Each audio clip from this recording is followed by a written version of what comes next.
This really is the mecca of world cycling. The enthusiasm of Belgium is second to none. The car park this morning here for the start of the Tour of Flanders is packed with riders, spectators, managers and press alike. Hi everyone, I'm Phil Liggett and welcome to the square here in St Nicholas. You know, they say there are 10,000 spectators here for the start this morning, and they rightly claim that's the biggest crowd you'll ever get for the start of a classic race, because after all it goes to Ninove to the finish, and that is a few kilometres away. The race goes down into the deepest heart of Flanders, and the peculiarities of this race, well, there are 14 small climbs called Bergs or mounts. They call this the Queen of the Classics here in Belgium. It does stand comparison to the other Queen of the Classics in France, Paris-Roubaix, because the two races both have pavé or cobblestones. The difference is here in Flanders, they're all uphill. Well, the race starts really for everybody with ambition to win with 85 miles to go, and then the hills come thick and fast. The last climb is the Bosberg, just 7 miles from the finish, and that was where last year Edwin Van Hooijdonk springboarded away to victory. In second place was Johan Museeuw. Now, if Edwin Van Hooijdonk can win again today, it will be for the third time. He will join an elite club of riders, in fact totalling only 4, including himself, to have won this race on 3 occasions. But what men can beat him? Sean Kelly could win this race. He's been second in it 3 times. He's been third in it once. He's just won Milan-San Remo. He comes here as the leader of the World Cup, and he's almost 36 years of age. There's also the champion Italian, Moreno Argentin, who won this race in 1990. Last year he won 2 of the Spring Classics here in Belgium. He's won this before. He'd like to win it again. So there are plenty of riders to take on Edwin Van Hooijdonk in the fight to find out who will be boss of the Bergs. So let's join the action of the 76th running of the Tour of Flanders. And the big field in the Tour of Flanders have a lot to think about this year, because early on in the race 4 riders have built a lead of 22 minutes plus today. They are now down to 8 minutes 20 seconds. 3 riders are chasing them in between, and the distance still to go, some 53 kilometres. That's around 32 miles still to race. And the Molenberg is the next big climb on the horizon. There's now a lot of fluid movement in this bunch, but you know they've let the line run out long today. This 4-man breakaway of Hervé Meevisch and Patrick Rowland, both Belgian riders, Thomas Wegmuller of Switzerland and Jackie Durand of France. It was Durand who launched the first attack very early on, and they're still out in front. The gap is now coming down, and the counter-attacks are coming very, very heavily indeed from the Buckler team and from the Lotto team as they swing onto the cobblestone, and somebody slipped there. This is the climb of the Molenberg. It could well have been Edwin Van Hooijdonk who missed his pedals on the climb. Guido Bontempi it was. There he is, getting his feet back on the pedals as he starts the climb of the Molenberg. A little climb, only half a kilometre, but it's a brute, and the riders now are having to tackle this with a deficit of 8 minutes 20 seconds on those 4 leaders. And they're getting to grips here. Now this is the chasing group that's trying to get away at the front, because they're really going to have to get something going now. They've been steadily knocking off the minutes on every climb so far. They've played out a lot of line with these riders, probably because the 4 riders up front, really the only one of any note in the professional world is Thomas Wegmuller. This is Johan Museeuw, who just dropped back here, trying to break away now in this second group. He's got with him, I think, Yellow Nidam on the far right, and the man setting the tempo here, well, that'll be Johan Capio. Capio, the winner this year of the Het Volk, and he really is coming into his own this year, developing himself with some good wins in the races. There's Nidam, Yellow Nidam, son of Henk Nidam, but he really is a superb rider now, Yellow Nidam, looking for the move that might finally eat into the lead. There's 3 riders just ahead. Well, that'll be Sammy Morels, Schmiel and Ken Gialta. They broke away just a few kilometres ago. Now these 3 are coming across, and this is a very, very good move by Lotto, because Lotto are bringing across their favourite, Johan Museeuw. They have a strong rider up there already in Sammy Morels, and if the 2 of them get together, well, these 6 could now fly from this leading group. It looks as though Museeuw, in fact, a little bit concerned about the proximity. He's waiting to see if the short, sharp climb of the Molenberg has done the damage he wanted. If he's got the gap, then he'll start putting his weight into this chase. He's going to come up right behind his teammate, Sammy Morels, and just let him know the captain's turned up, and now it's time to get on with some serious chasing. Well, they've managed to eat into that lead. As I say, 22 minutes was the original gap, 22 minutes 10 seconds to be exact. Let's have a look at this again now. Watch the centre of your picture, because this is where, in fact, Bontempi overcooks it on the bend, loses the traction on his back wheel. manages to get his foot off quick enough so he doesn't fall. He was balked a little bit, I think, by another rider on that corner. But anyway, he survived to live on. He's having a bit of trouble finding his feet again. This big man who's got tremendous form this year, Bontempi. It looks as though he might be in for a good year. Let's go back up to the chase. And in fact, these three riders are being joined. There's the 6 riders in the lead. There's a small group here coming across as well.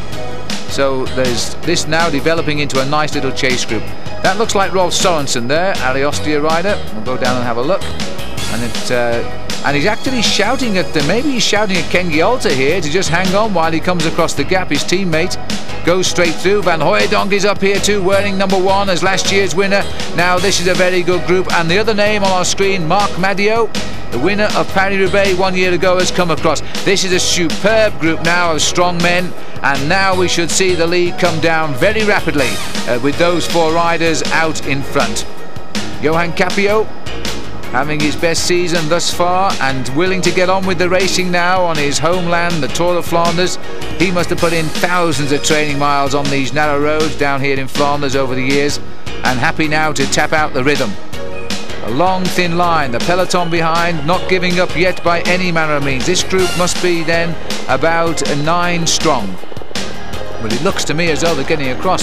Roodborst is the location, 31 miles from the finish, and still to come, of course, the climbs of the Bergen, the Muur, the famous wall, and finally the Bosberg, which comes some 7 miles from the finish. And those should be enough to see the boys in the front back in this big peloton. It's not likely they could possibly survive what would indeed turn out to be the longest escape in the history of the Tour of Flanders. They're not that strong. Let me tell you a little bit about Hervé Meevisch, because he's a 23-year-old, second-year professional. He got his contract, in fact, with the Carrera team only largely after a suggestion from Eddy Merck, and he's riding in the team now. He finished 57th last year in Paris Tours, and he's never won a race at all as a professional. Patrick Rowland, well, I would say that Patrick Rowland probably best remembered for a stage victory in the DuPont Tour last year in the United States, where he won the leg between Newark and Columbia, and that win also gave him a very brief lead in the event. But he too is not an outstanding rider. The most exceptional rider in that lead group is, of course, Thomas the Tank, Thomas Wegmuller from Switzerland, turned pro back in 1987. Just look at Capio here, by the way, as he tries to really turn the screw a little bit tighter because the main field are latching on at the back. Well, Thomas Wegmuller is a class rider. He's won from a long breakaway once before. Well, he didn't win. He was second in Paris-Roubaix behind Dirk de Mol a couple of years ago, and now he's the driving force in that breakaway. The other man in the breakaway, Jackie Durand, he is a Limousin. He wasn't born in Limoges, but he lives down there at the moment. And although he's been racing since he was 13, he's a new professional rider in 1990, and he's won only 1 race. So that is why the race has allowed those 4 men their head today, because they have no confidence they will survive. Now they've got to prove their point and chase them down. Well, that was a lovely attack they had going there. Now just look at this. So many riders have got across that the power has been turned off, and Capio doesn't like it. He wants a little bit more action. What's the point of working hard if you're going to let it all go again, he thinks. And 23 seconds is the screen there, but that, I think, is this small group which is just built up over the main field. Number 3 coming through there, and that is Frans Masson, who's got into the picture now. So Frans Masson, this looks like the big figure of Dirk de Wolf, who has plenty of support here in Belgium. And it is indeed Dirk de Wolf. He looks as though he's about to crush his bike there, he's so strong. A little look at the camera, a little blow out of the mouth, and he's just come across. In fact, there's the 50 kilometers to go pano sign. That's 31 miles rather, from the finish. And de Wolf has done a good ride to get across this gap. Although the bunch has certainly thinned, this has got to be a very big group indeed. Capio still up here. Sammy Morel's the Lotto boy, and now somebody has tried to slip away off the front. This is the only way they are going to bring back those 4 leaders. I'm sorry we can't show you pictures of the leaders at the moment, but the fact is that one of our helicopters bringing the pictures had a problem, and so we've lost the use of the camera up there, and which means that now we're going to have to watch, which for me anyway, and I'm sure you'll agree, is the more exciting aspect of the race, because the 4 riders up there are trying to survive. They're all working, as far as we know, all together, but this is where the chase is developing right behind. Berg de Kouter, And the overweg, well, that's the Flemish word for a level railroad crossing, and there it is, and they're safely through that one. The narrow roads of Flanders, it's superb cycling country, and if you're interested ever in taking part in the Tour of Flanders, by the way, not, I hasten to add, as a professional rider, there is a tourist trial that covers the exact same route. It's run around September, and they get many thousands of riders coming down here just to ride the same route as the riders in the Tour of Flanders. Paardenstraat, 1300 metres of cobbled road is the next serving on the menu, and you know that's a shame that little breakaway didn't work, but they've brought it all back together again. This is Frans Masson now tapping out the rhythm at the front. Big Frans, who turned up with a great victory in the Amstel Gold Race that year, last year rather, and he'll be there defending his title again this time through. In fact, having said all that, this is Gerrit Solleveld. They're very, very alike, but this is Solleveld now who's setting the tempo. We've got Solleveld, Van Hooijdonk, Frans Masson, Nijdam, the kingpins behind the Buckler successes, and now trying to close down on what is really three unknowns and a very experienced long-distance specialist out in front, and that is Thomas Wegmuller. And now the riders, there's two riders down there from the Motorola team. That's a good sight. They're still looking for a very elusive victory to open up their season. Second year sponsorship by the American company, of course, and last year they made such a brilliant start, especially with Phil Anderson winning so well in the early months. But there we are, they haven't won at all this year. I suppose that's the luck of cycle racing, and they're going to have to do something about wiping out the lead of these four riders pretty soon, before they get to the Bosberg indeed, because once you're at the Bosberg you've got 7 miles of rolling countryside and you're down at the finish in Meerbeeke. 47.9 kilometers from the finish, that's around 30 miles to go. We're still waiting for the latest information on the times, but I would say now we're around about 7 minutes 10 seconds, and the chance now that these riders really must start to close down. This is Solleveld still doing a lion's share of the turn at the front. To try and keep this, he's being tailed there by one of the TVM riders. And 39 seconds they're showing us here, but these are little splits that are happening at the front of this group as they try to go clear now of the big peloton behind. And the Motorola rider who looks in the front there, I think it's Dag Otto Lauritsen who's riding near the front. Well, that's good to see Dag back onto form as well. There's Van Hooijdonk, slipped a little way down in the blue jersey.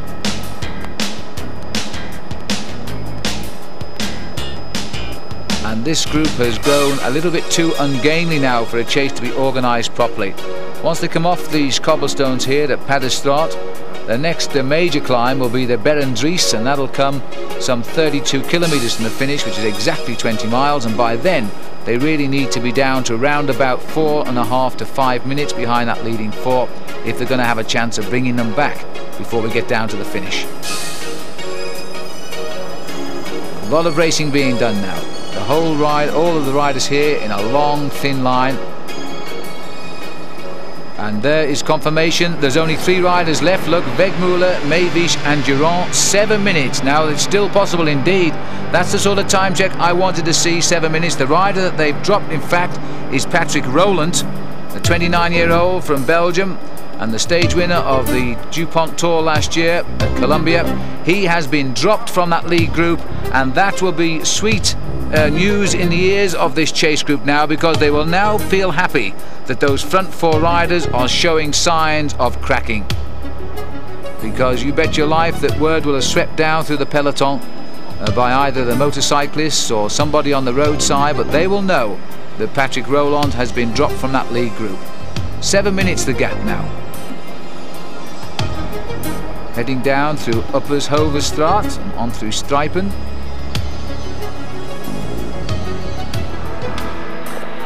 Again, it's being left an awful lot of work here to the Buckler team, and nobody willing to help them bring back those 3 leaders. Oh, and that was a very tight piece of calling too there by Solleveld. He almost took out our motorbike, but he straightened himself up. A big man to bounce over the cobbles, sits right back on the saddle now as he goes on that small stretch of cobblestone, searches for the gear with which he feels a little bit comfortable. Well, I wouldn't think that those people can survive now, because they really have got themselves a superb rhythm going here, but they could do with a little bit more assistance at the front. 1700 metres of cobblestones here for Sollefeld, and he's the first man in the best position to plot the course. And in fact, news reaching us that Greg LeMond has had a little bit of trouble, and he's crashed but not seriously, and it sounds as though he may well have retired from the race.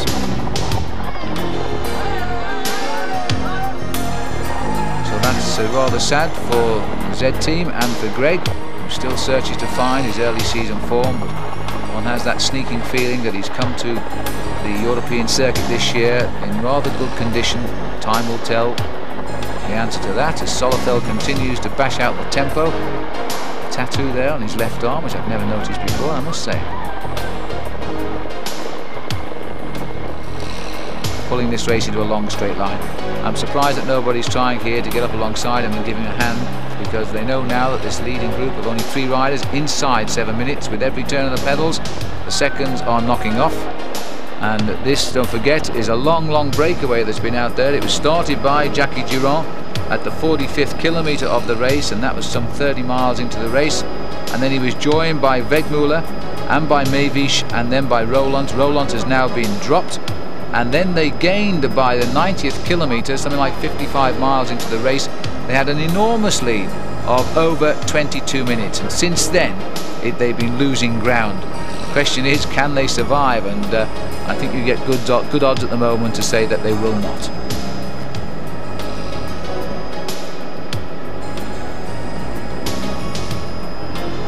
There aren't many trees in this part of Flanders, but they do offer some protection, I suppose, as Sollefeld starts to rip the field apart here. He's done a tremendous piece of pacemaking. He's been on the front of this group now for so long, and his intention, of course, is to try and pull the Buckler team back into action. Jan Raas, who always wants results from the Buckler team.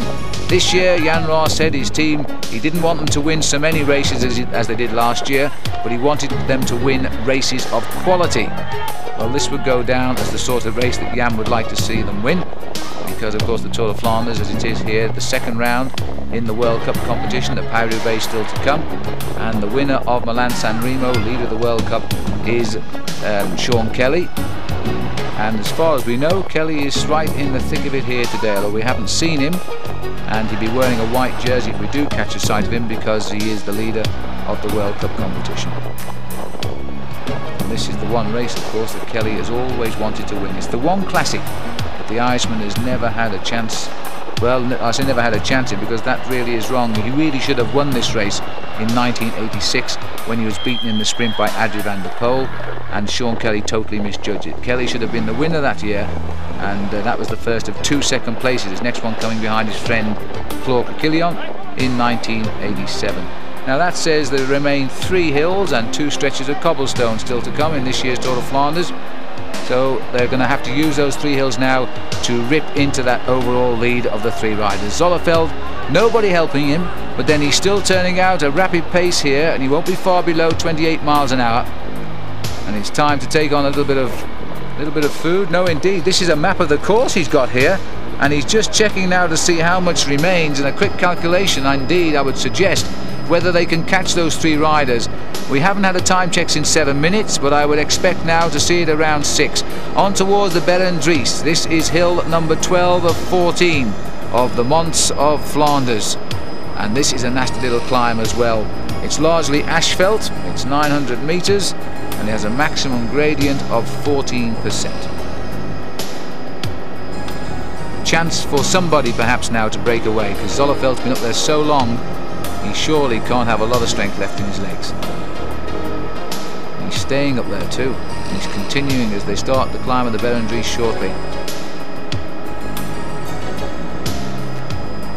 No sign at all of people like Sean Kelly. Johan Museeuw, who's played a quieter role since we caught him a few minutes ago after that breakaway, along with Sorensen and Madio.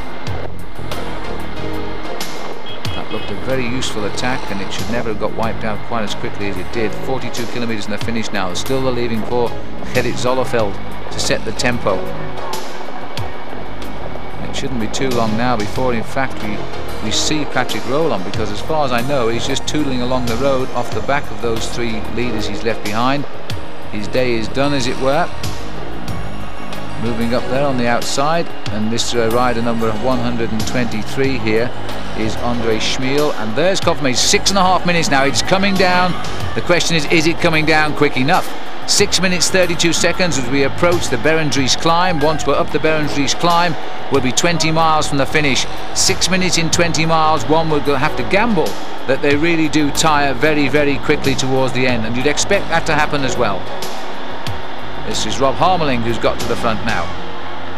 So the TVM boys now deciding it's time to give their rival Dutch team a hand at the front. It could well be that the TVM team will become Holland's #1 team next year, you know, because as the way it's going, PDM are withdrawing from the sport, Buckler are withdrawing from the sport, changing their direction of advertising.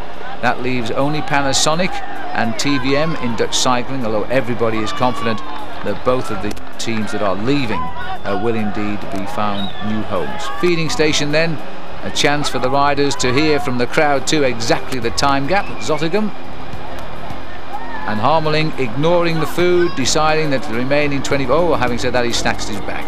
And I thought with about 25 miles to go, slightly less than that, they weren't going to bother to take on food. But Harmeling has broken his rhythm now, so he's loading the food in his pockets, and off goes the bottle for a souvenir.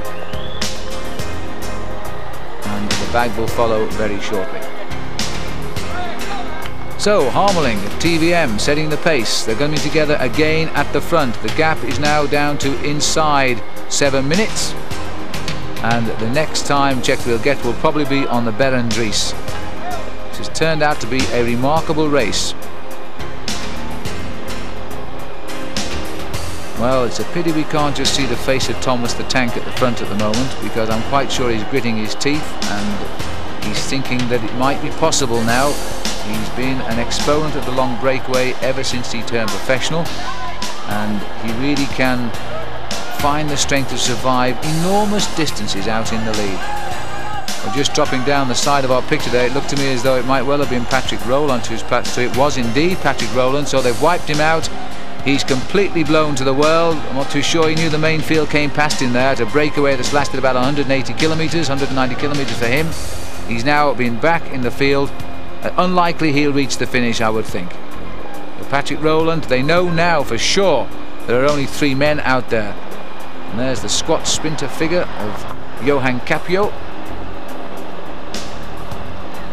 And Capio continues to really threaten to have a terrific season this year. He's had a marvellous start to the season. He got off with a great win in Het Volk. He's also had a superb win in the Flèche Brabançon. And 6:15, 6 minutes 15, it's coming down. And Wegmüller, Meewisch and Giron survive now by only 6 minutes 15 seconds of the original 22 plus. And that is the sort of time check that they need. It's got to be down to 5 minutes over the top of the Berendries, I would think. Considering the speed that this race has been going, it says an awful lot for that breakaway, you know, up front. They must have really found the rhythm despite the distance that they have ridden today. And a breakaway going here. Jesper Skibby sitting at the front, deciding if anybody's going to come and give him a hand to chase down somebody who slipped away from the front of this group. We're now through Zottegem, and there's a counter-attack coming from the Ariostia rider. We'll see who it is when he flashes by. And just have a look. This looks like it might be Rob Harmeling, who's still out in front here, having a go. And indeed it is. So he's riding very, very strongly. Just dangling off the front, hoping he can tempt away 1 or 2 big names to start a working group that might well pull back those 3 leaders quickly.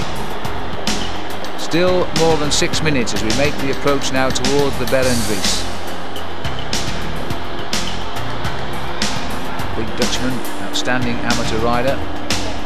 Looks a little bit too big for the hills of Flanders, doesn't he? But we'll see. Got a little group coming up towards him here. A little group, it's the whole peloton have just latched on. A long thin line of riders. Again they've picked up the leader, and the power has turned off that little bit. When you've got these riders out front continuing to tap out the message, they're going to become very, very concerned about this breakaway now. They should be very concerned about it. and the team car coming through, and that in fact is the team car of one of the riders in the lead, Jackie Giron's team car that is, and he's gone up now to tell Giron that I would think that there's a real chance that breakaway will stay away. Because Giron's gone through and Carrera's going through as well, and that's for Hervé Mevish, and they must be quite surprised that Mevish, who's never done anything in the world of cycling, is now up there in this breakaway, and they're going up to tell him to keep going. Again, the power has been turned off in this chase group. Well, perhaps Eddy Merck, the great cyclist he was, has seen something in Mevish that nobody else has seen, because it was only because Eddy actually asked Carrera a favour. They took him on board last year, and now he's finally putting in a great performance in a race in his own country, the Tour of Flanders. Again, the peloton leaving the work to one man, Bob Harmeling. Through on the inside here, it is Thierry Gouvenou, settling in now, a new pro last year.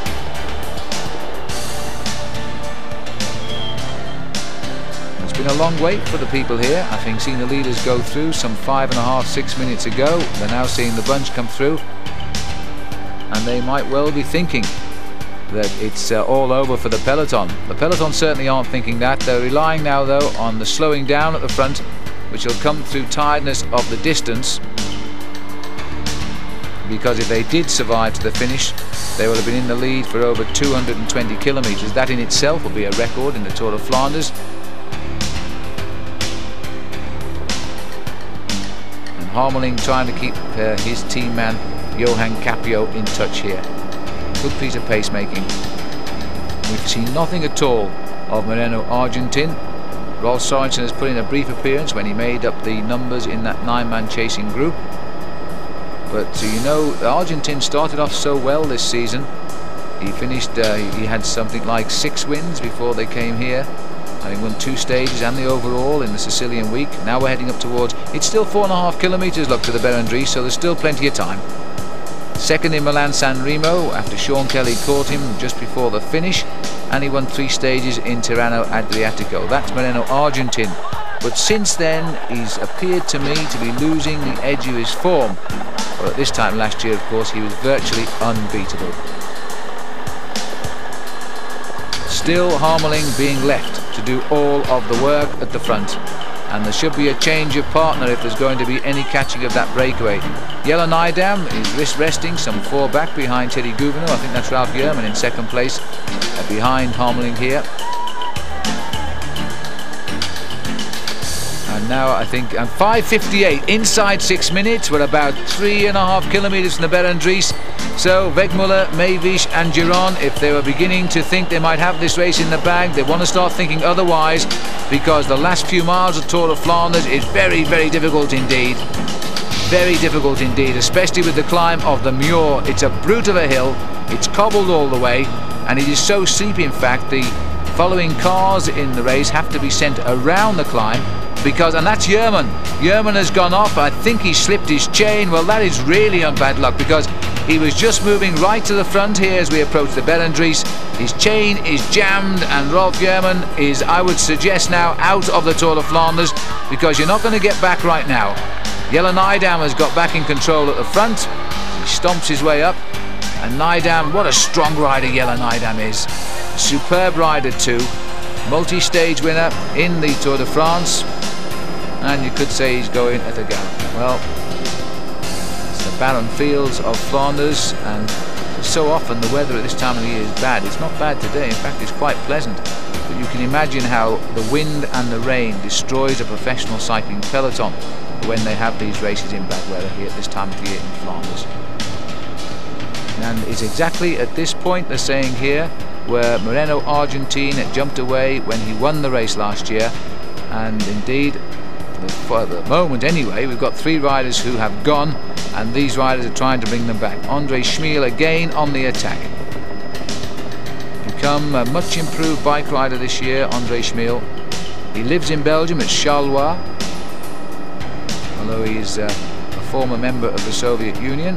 Like so many Soviet cyclists now, they're turned professional, and they are making a big impression on the professional peloton. Harmeling again, I think it is, forcing his way back to the front. And Andre Schmiel decided, oh yes, he's going to get out the saddle and take his wheel.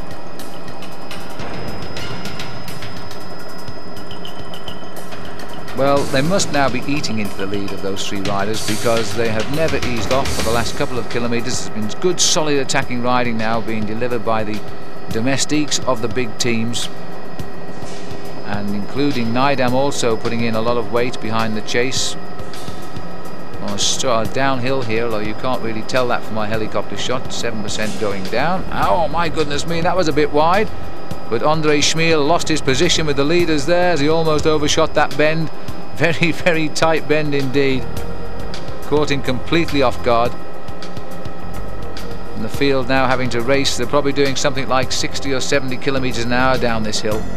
Very narrow roads, and our motorcycle cameraman doing well to keep out of the way. And that's why we're taking our pictures at the moment, at least from the helicopter. Still TVM, Rob Harmeling setting the pace at the front. The rider up behind him there is one of the Gatorade riders. I don't think it's Dirk de Wolf, but in fact it is Dirk de Wolf, 162, that's him.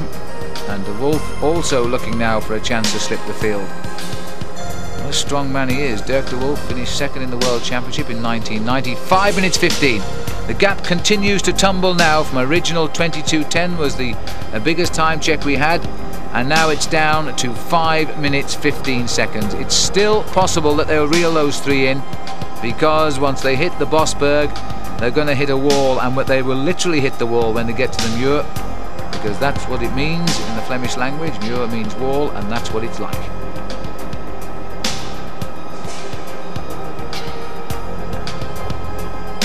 Well, this pressure has been on now, I would suggest, for the last 45 minutes. They've hardly slowed down.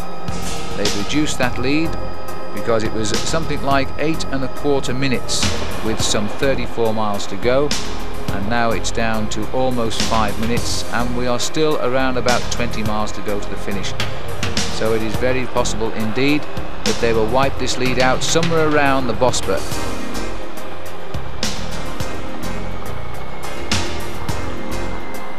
And there's been a crash here, and this is at the back of the pack, and in fact that is Sorensen down there, and Argentin looking over his shoulder.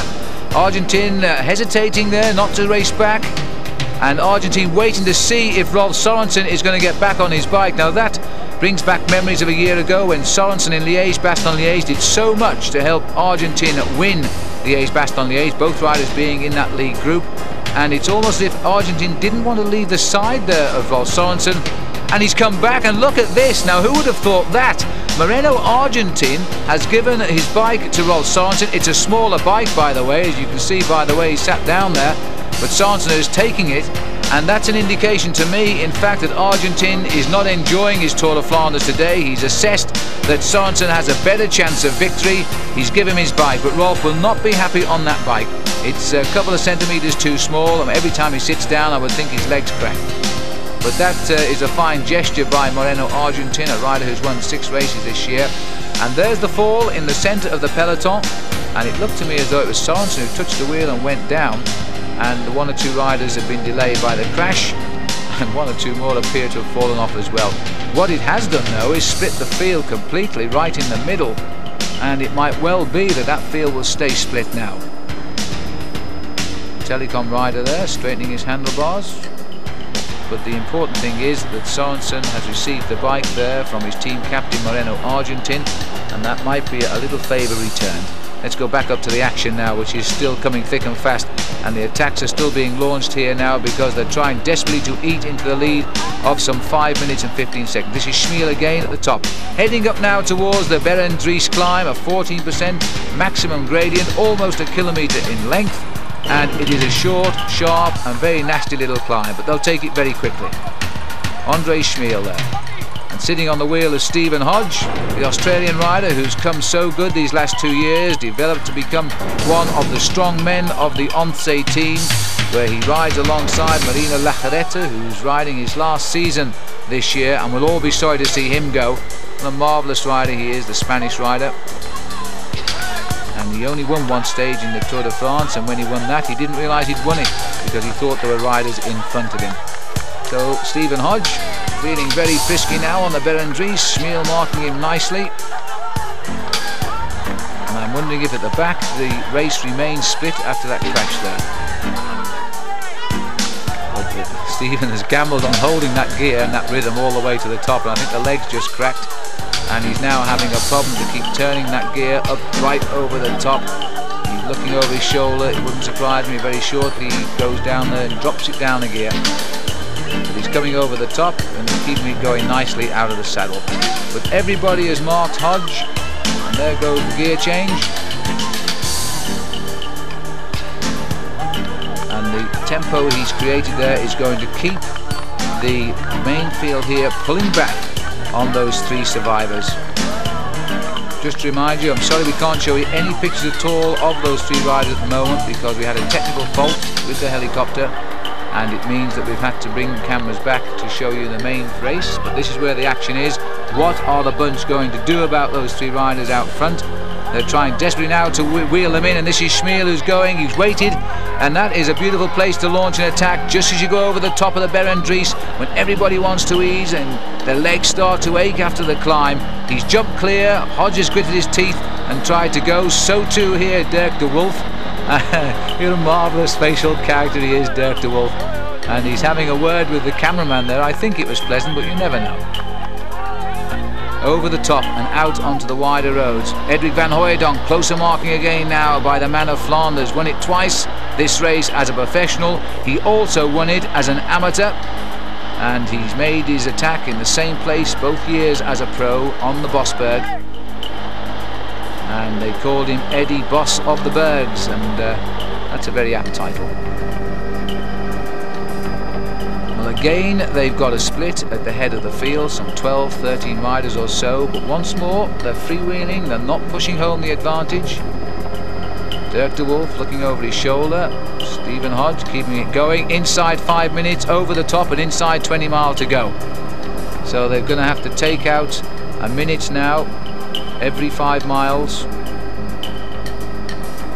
or every 4 miles, isn't it, if they're going to catch them before the line, and that should be possible.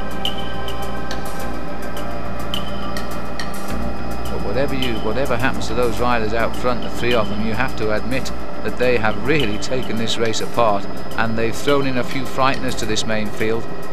The field made a mistake. It's not unusual to get riders attacking early on and claiming big leads, but really you don't allow people like Thomas Wegmuller to get the best part of 23 minutes on an attack from the gun. They're having to work so hard now to bring him in, and there's no real unity in this chase, and that's the problem.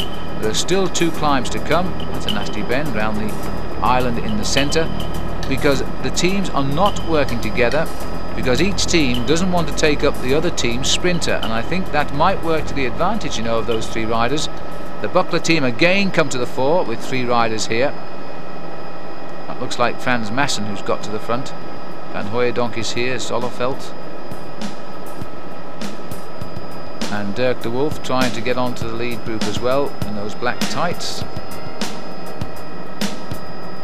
Schmiel never far away from the action. He's tried an attack. He's getting his breath back, about 4 to 5 men down. It looks to me as though Gert-Jan Teunis has also come up. He's in about 3rd place now in the TVM colours. There's Dirk de Wolf, and there is Gert-Jan Teunis. And I think he'll be a force to be reckoned with once again in this year's Tour de France, but right now he's thinking of a good performance here in the Tour of Flanders. 4 minutes 30, it's coming down fast now. 4 minutes 30, Wegmuller, Meewisch and Giron. And the riders will also be receiving these checkpoints, but not the same time as us, I would suspect. And 4.5 minutes now, and still they've got the big climb of the Muur to come, and then of course the final climb of the Bosberg, and it should end on the Bosberg. Dirk de Wolf deciding to keep the rhythm going by launching himself off the front. Well, de Wolf, it's nice to see him coming back to such good form. He seems to have enjoyed his change to the Italian team, Gatorade, as his ranking in the world of cycling, 51st on the professional cycling list of ranked riders, of which there are nearly 1,000 by the way. And Berg de Wolf, of course, got many of those points when he finished second in the World Championship behind his then teammate Rudy Dans.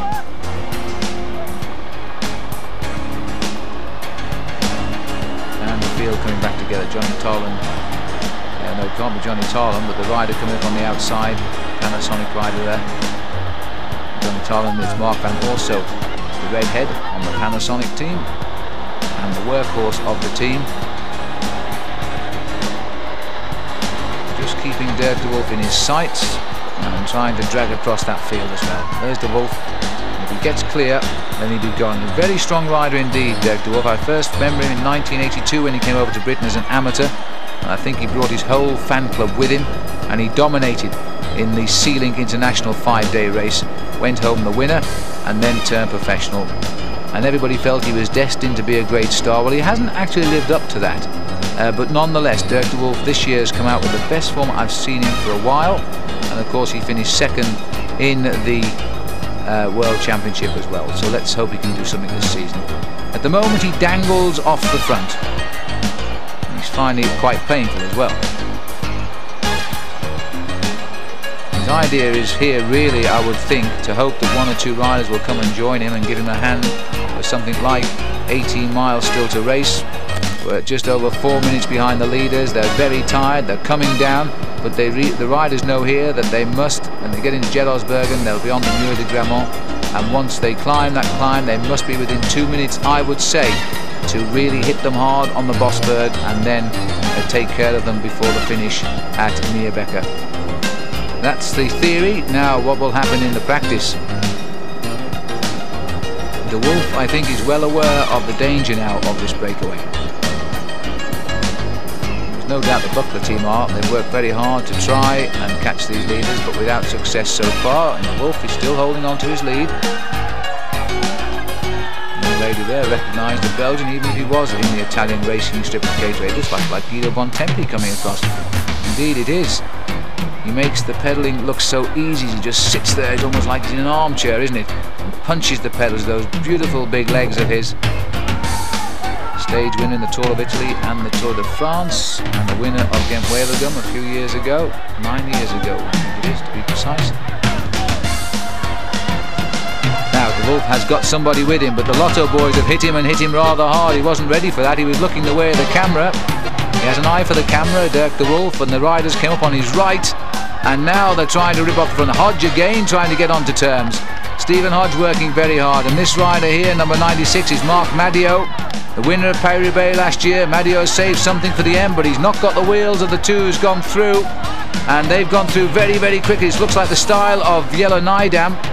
Nydam trying to get across now. This is a very strong move indeed. Madio is gritting his teeth. He's slipped it up a gear, and it looks like he might well get on the wheel of Yellow Nydam. Nydam is here, but remember that there's two riders gone ahead, and we'll try and get up there and have a look who they are. And they're trying to assess whether they should allow these two chasers on. Well, they're worth it because, of course, they're both extremely strong. It looks like there's an Ariostio, a Panasonic rider coming across the gap as well. Could well be Sorensen. And this is Johan Museo that's got to clear the front. And so we've got this small leading group. Museo, that's why Nydam reacted so well, because the danger man is now trying to get clear of the field. And Museo has waited to let them on. He needs them there for the help. And the one Ariostio rider who has jumped on the back there is Rolf Goltz, the winner earlier this year of the Tour of the Mediterranean. Another man who's known victory on the stage of the Tour de France. And it's down to 3 minutes 40. This is the schedule now for the capture of these three. It's all going according to plan, but they've made it a very, very hard day out. They've had to chase so hard to reduce that gap of over 22 minutes. The field is clawing its way back. What a terrific finish this is going to be to the Tour of Flanders. Just look how this field claws its way back. Van Hooijdonk in second place here. Edwin Van Hooijdonk, who really does feel the Tour of Flanders is his. He's won it twice as a pro, once as an amateur.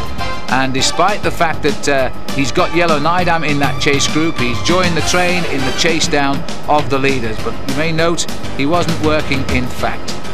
So Van Hooijdonk in second place in the chase line as they keep on coming towards those three leaders. It's slightly more than 3, but it looks to me as though they've got them all. They've wiped them out with that reaction. So they've caught them, and a general regrouping of it's certainly that big bunch has come down a little bit in size now. But there we have Rolf Goltz looking over his shoulder and seeing the tall figure of Edwin Van Hooijdonk. And the race now settling down again into a sort of, well, it is a united chase now, which is rather special. And we've got, what's his name, Turnisse is also there. And there's Max Schiandri taking time out on the right of our picture. And, you know, you really should play poker, Gert-Jan Turnisse, because he looks so casual. You never know how he is feeling at all. Never shows the pain of the day. Van Hooijdonk, always at the front, and again looked over the right of his shoulder. The attack's gone on his left side. Now we're heading to the vicious climb of the Muur.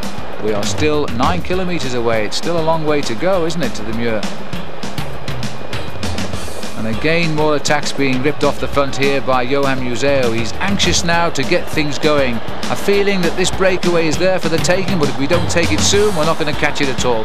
And Museeuw putting in a lot of violent attacks here to try and get this field either split up or in a concentrated effort to catch the 3 leaders. Van Hooijdonk has got up to this front group. Stephen Hodge been very active these last 20 kilometers or so, 12 miles. And Rob Harmeling also had an excellent last hour and a half in this Tour of Flanders, always near the front. Just over 15 miles to go.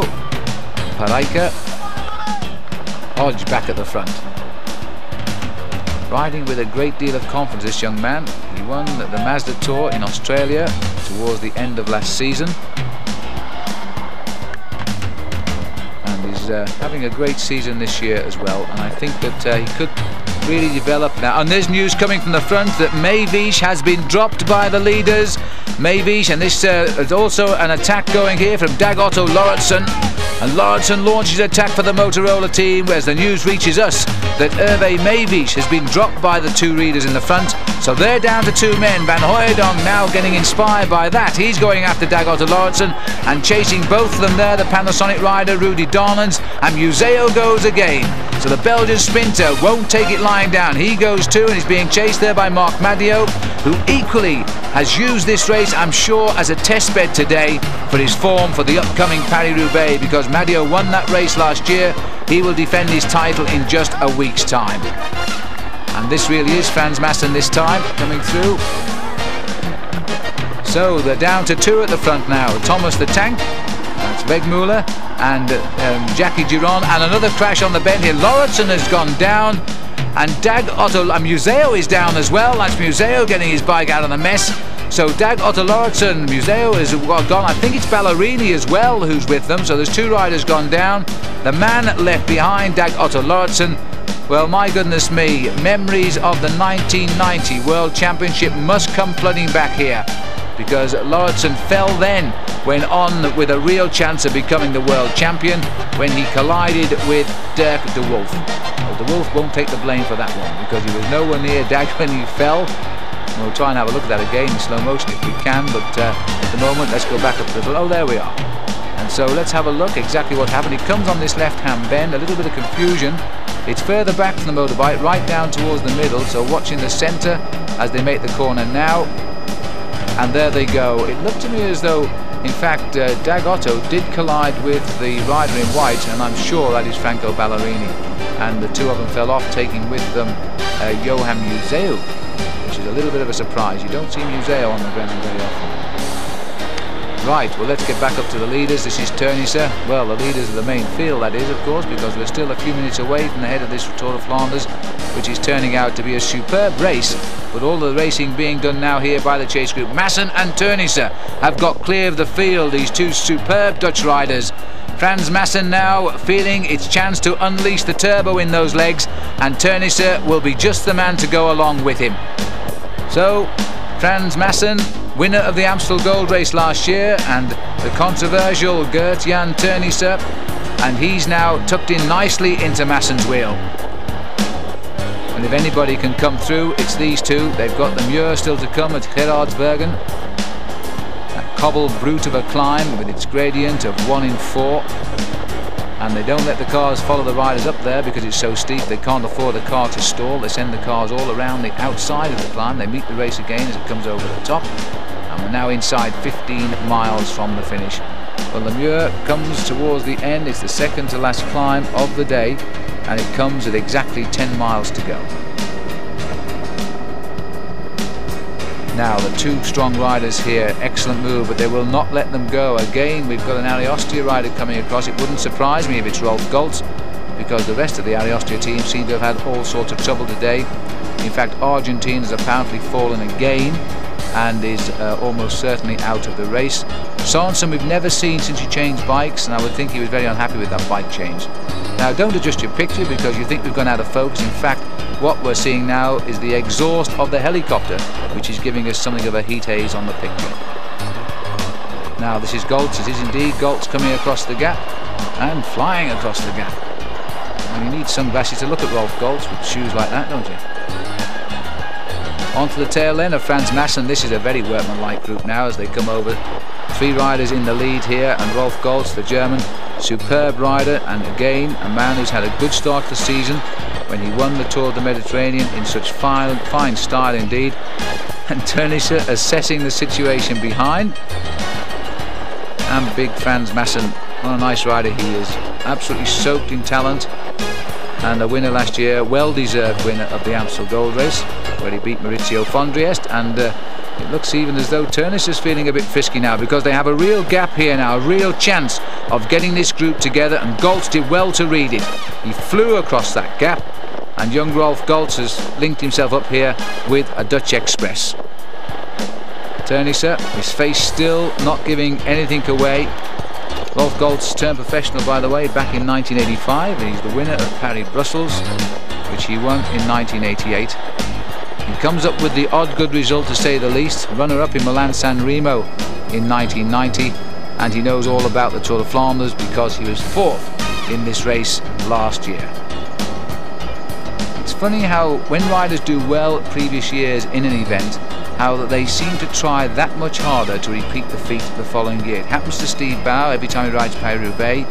After he won it 2 years ago, he finished 4th in it last year in a very good performance, and he's obviously on good form again now, and he could well do another good ride in Paris-Roubaix when it comes up next week.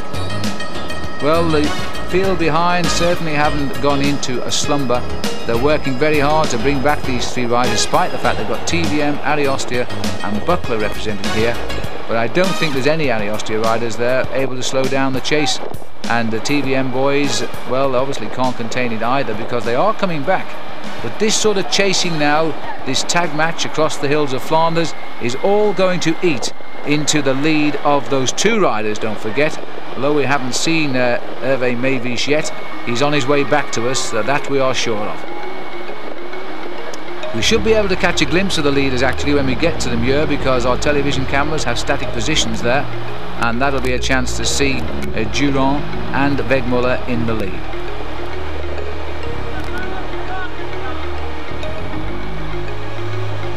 So Goltz continues to ride with great determination. Franz Masson. And there is Gert-Jan Tönnissen, 4th in the Tour de France back in 1989. Since then, that long period of suspension of 18 months for the alleged usage of dope, which he still denies to this very day. Well, there's no better way to give your answer than to do a good ride right now. He's in the breakaway. This is the latest time check, 3 minutes 15 seconds back to these 3 riders, and the man in between, almost a minute back of the leaders now, is Hervé Meevies. We'll see him, I would think, by the time we get to Bergen on the wall, but they're going to have to be within a minute by the time that they get to the Bosberg if they're going to have a chance of catching those 2 leaders now. Wegmuller is a really strong man. Although we can't show you pictures yet of the breakaway because of our technical problems with that helicopter, Wegmuller has undoubtedly been the strength of that breakaway. He's been doing all of the pacemaking. There's Goltz, 6th in Paris-Nice this year, as well as his win in the Tour of the Mediterranean, and that's Johan Museo and Franco Ballerini here. They must have just jumped away from the field. They're trying to get up to those 3 leaders. 17.9 kilometres to go, about 11 miles from the finish. heading up now towards the Muir. Oh, in fact, no, they're coming back from that crash that we saw a few minutes ago. That's been a long chase for Museo and Ballerini. They're just about to get onto the tail, and it's going to hurt because they're going to get onto the tail of the main field here at a time when they're about to face up to the climb of the Muir.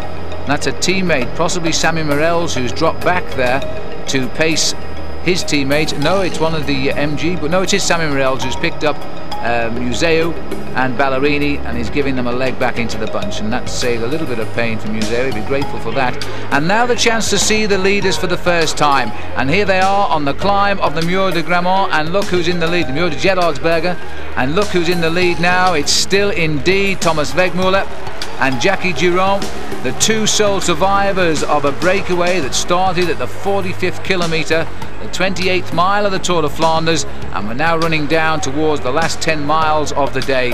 A tremendous feat by any standards. They should have been back in the bunch at least an hour ago, and they are surviving, and it looks as though Thomas is starting now to step on the pedals and break the spirit of the young Frenchman, but he's digging in and he's hanging on because this is a terribly steep climb.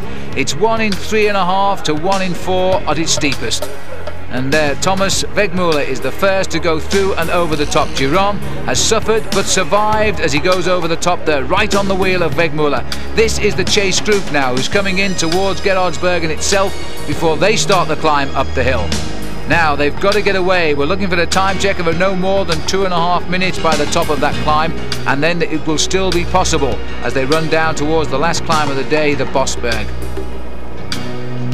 News reaching us too, by the way, that the troubles for the Motorola team continue this season because Frankie Andreu and Phil Anderson have both had punctures, and we've already seen the elimination of Dag Otto Lauritsen from the front here because of that crash.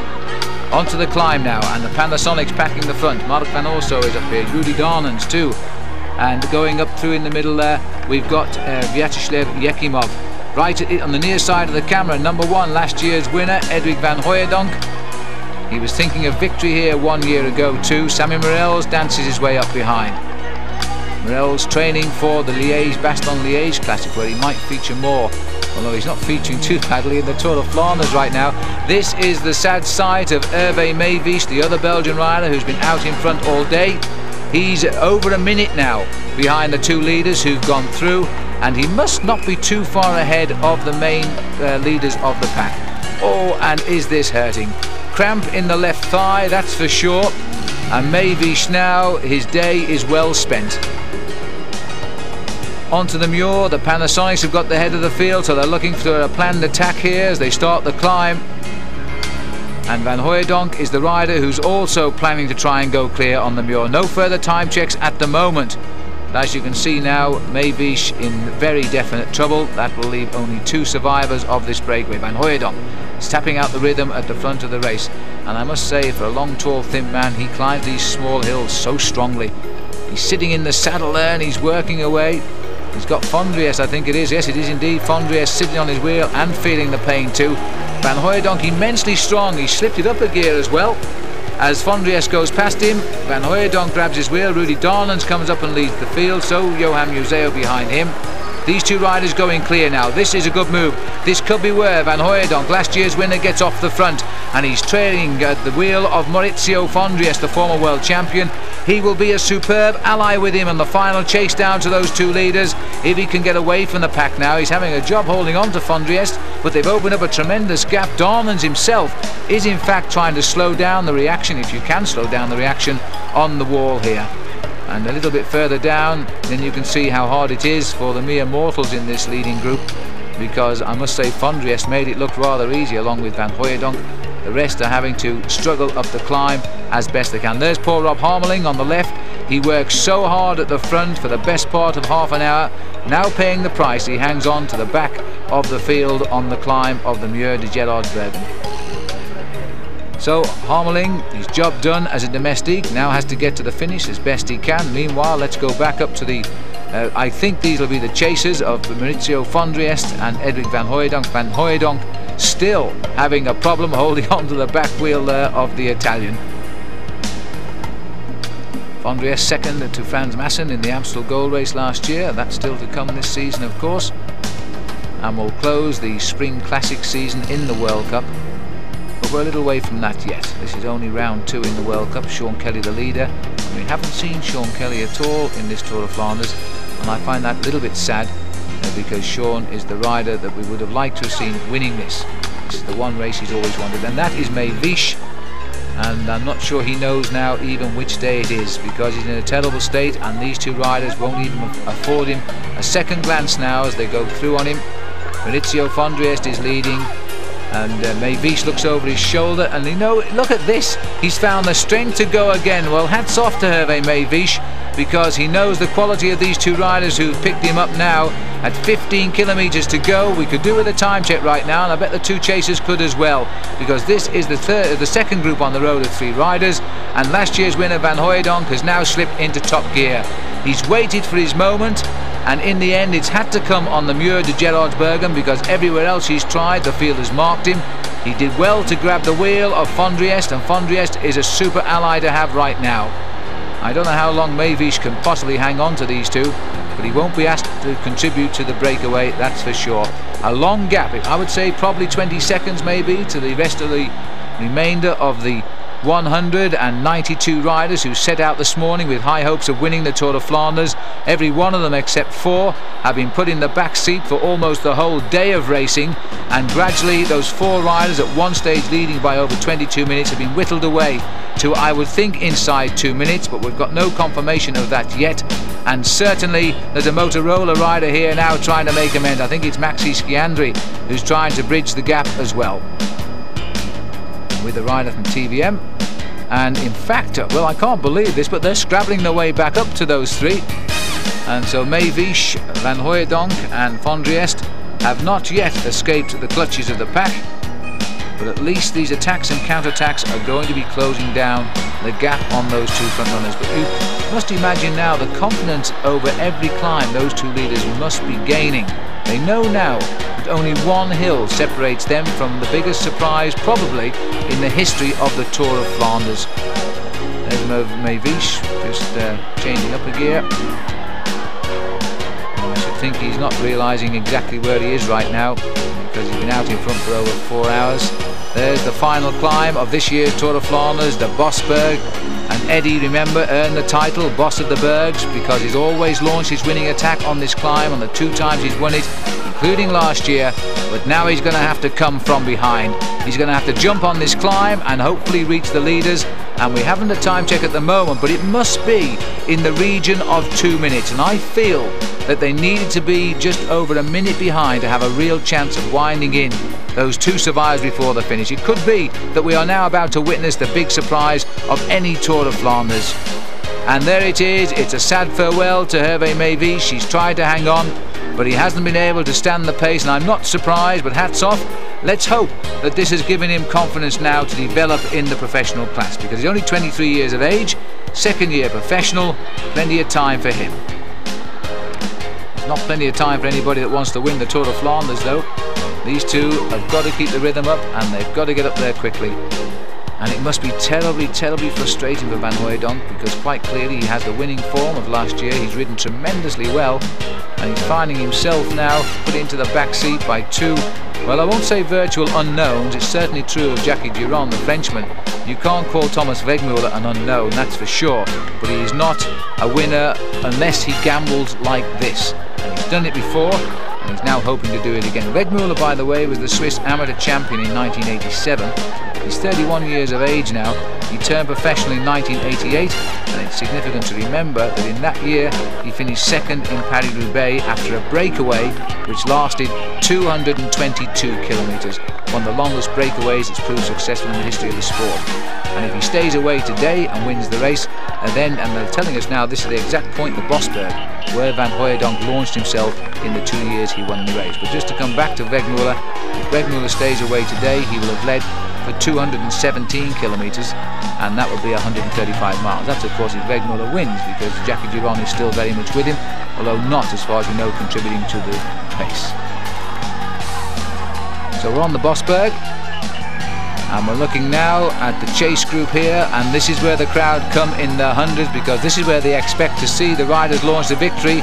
And again it's Flanders who tries to weaken Van Hooijdonk, but Van Hooijdonk says, I've won twice before on this climb, you're not going to get rid of me. He grits his teeth and he hangs on, and 2 minutes 1 second, and that surely has given victory now to the two riders out front. It's only a question of which one. 2 minutes 1 second, the official time gap, and we're 7 miles from the finish. What a breakaway this is turning out to be. And our motorcycle cameraman has decided that it's time to leave the action behind and make our way along the road and show you pictures now of the men who are turning out to be the heroes of this Tour of Flanders.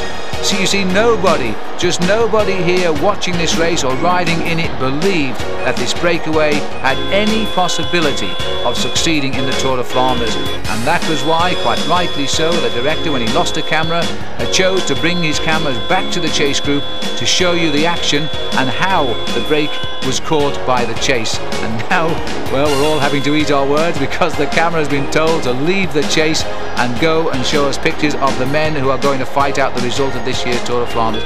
Quite extraordinary. It's the wonderful thing about cycle racing, and it'll give a lot of heart to people to come out and try this stunt again, and an early break, you see, can succeed. There's no question now that they will, and you can see the sort of gap, because we're following live time here across the gap from the chasers of Van Hooijdonk and Maurizio Flanders, and we're very shortly going to pick up from the helicopter the two leaders of Thomas Wegmuller and Jackie Giron. The Castorama team, well, the French, by the way, I think you go back to Forestier as the last French winner of Paris-Roubaix, and that was 36 years ago, and that is a big gap. But the French are flying high this year. They've won 16 races, 16 major races this year, and so they've made their best start for, I think, 5 years in the professional cycling. And look at this, we've gone back all right, but Wegmuller wasn't in the lead. He's been dropped. Thomas Wegmuller, the maker of this breakaway really, and the man who's kept it out front for so long, Jackie Giron, and I don't know where he went, but I suspect coming over the top of the Berg, because that's the last springboard, and Jackie Giron has gone, and he's put his head down, and this is going to really be the biggest surprise of the Tour of Flanders. And French cycling isn't going to believe this either, because Jackie Giron, and you can never ever call this man a lucky winner, he has survived the day. He started the breakaway after 28 miles. Wegmuller read the move and joined him, has done most of the work in the breakaway, and now he's paying the price of that impetuosity, because Giron has taken his chance. And this is a superb move by Jackie Giron. He was once in the same club back in Rennes, which is in the north of France, as Marc Madiot, the winner of Paris-Roubaix on 2 occasions, including last year. And he moved since then down to the Limousin region, and he was obviously seen as a man of talent, because Cyril Guimard, who's trained more Tour de France winners than anybody else, including, by the way, Greg LeMond, Cyril Guimard actually must have seen something special in Giron to sign him up for the Castorama team. He's gone now. I wonder at what stage of this race he realised he had a chance of winning it, because he decided to go for home just 6.5 miles from the finish. The gap is now 10 seconds, and the chase is at 150. They're still closing in. They are still closing in, but they won't come back in something like 4.5, 5 miles from the line. That's not possible now. Not when this man really has the bit between his teeth. And surely he can't believe this. Going to victory in the Tour of Flanders, and not just is he French, but he's going to be the first French winner for 36 years, and that will be a slice of history in the making. It's all history now. It'll also be the longest breakaway that's ever proved successful, and it is a tremendous finish. 25 years of age, Jackie Giron. He first sat in the saddle of a bicycle when he was 13 years old, and that was soon after that he joined the cycling club at Rennes, which was the same club as Marc Madiot. He's not been an outstanding amateur rider, a very solid amateur rider, that's for sure. I think he won the Paris-Alençon Amateur Classic, and he also was a member of the French Championship team when they won the 100 kilometres team time trial national championship. That's going back a couple of years, 1988 in fact. But he's been a pro since 1990, and until this day, and he hasn't won it yet, but until this day he's only won one bike race as a professional, the Grand Prix d'Ischberg, and he won that towards the end of last season. 7k from the finish, but he's going to win it now, barring the horrible thought of a flat, in which case Thomas Wegmuller will be through and past him in a flash. There's nothing now going to stop Jackie Giron from winning the Tour of Flanders and carrying with it the French Revolution, because it'll be the 17th big victory for France in major races this year. And what about Thomas Wegmuller, the classic man who loves the long breakaways? There's his finishing positions or his standings in the FICP over the years. His best to the highest he attained was 24th in 1990. He's currently ranked 37th in the world, just over 400 ranking points, and that's about 360 or 370 more than the man who's now in front of him. And there he is, Jackie Giron, the long lonely road of Flanders, and every corner now is unwinding this route down to the finish of the Tour of Flanders, and Jackie Giron of France must know now he's cycling to one of the biggest welcomes he'll ever know, no matter how much more he does as a professional cyclist, because he's going to win the Tour of Flanders. And because the French never succeed in the Tour of Flanders, then that's going to make it even sweeter. You've got to feel sorry a little bit for the man. There's Eddy Merck, in fact, driving the car, and he's winning it in the manner of Eddy Merck indeed. This is the way Eddy Merck won his big tours, on his own. Nobody could touch him, and I don't think even Eddy won from such a long breakaway. In fact, I'm certain he did not. He was a very strong rider, and he'd often win by 5 minutes, but his attack didn't come quite as early as this young man's attack came today. Some 28 minutes out, and now just a shade over 3 miles from the finish. It's all over now, bar the pleasure of the flowers and the glory, and my goodness me, tonight the French journalists will have a field day, because they may have expected a French win, but they would never have expected it to come from this quarter. And in fact, Cyril Guimard, the manager of Jackie Giron, sent his assistant team manager to follow the race today. And remember, this is a World Cup event, so that's how much Cyril Guimard felt, I would say, he had of a victory in Flanders today. In fact, Cyril Guimard is over at the Grand Prix de Rennes, where he has a young team riding over there. And that's over in Brittany, in France. And now we're just across the border of France here in Flanders, and the Frenchman riding to victory. Marvellous result, and a fabulous piece of riding by Jackie Giron. He's still riding so strongly, you would hardly feel he'd been out so long. But this is a tremendous ride. And this is where his experience as a team time trialist is coming in. Now he's free of everybody. He's ridden the longest 4-man team time trial of his life, and gradually he's seen the other 2 drop off, and finally he attacked Wegmuller and got rid of him. And now all that remains is the last 3 or 4 kilometres down to the finishing line. As they turn for home, it's a slight uphill finish. It would have probably favoured Thomas Wegmuller in the sprint, and he didn't leave it to the sprint. And so Jackie Giron now has no fears of that short climb up to the finish. Still, we understand Van Hooijdonk and indeed Fondries, they are still together. Their gap is coming down. They are less than a minute behind as far as we can understand, but they're not going to pick up either Wegmuller now, but they'll be very close on Wegmuller. There's the gap now, 24 seconds Giron to Wegmuller, and in fact the other 2 are not very far behind Wegmuller. But let's have a look through the captions here and just see, there is Thomas the Tank, and he is absolutely blown now. He's hanging on in there, but nobody should take away his second place today. He's earned it so much. As we look further down the road, there's enough gap, that's enough. They must be just in the trees there, or the houses rather, because they are close, but that gap is enough now to assure Wegmuller of second place. He richly deserves that. And Giron, well, he didn't do as much work as Wegmuller in this breakaway, but he read the race exactly right, and he didn't panic, and he waited till the Berg to finally go to victory. A long straight road of a man reaching out now for a piece of history in the Tour of Flanders. Riding down the centre, probably counting the white stripes as they pass under his wheel. Anything now just to take his mind off the pain that must be in his body. He's just looking over the cars behind just to make sure that nobody is sneaking up on him, because it's happened before. I remember when Stephen Roach should have won Liège-Bastogne-Liège, when he was battling it out with Claude Coquillon. They spent so much time looking at each other.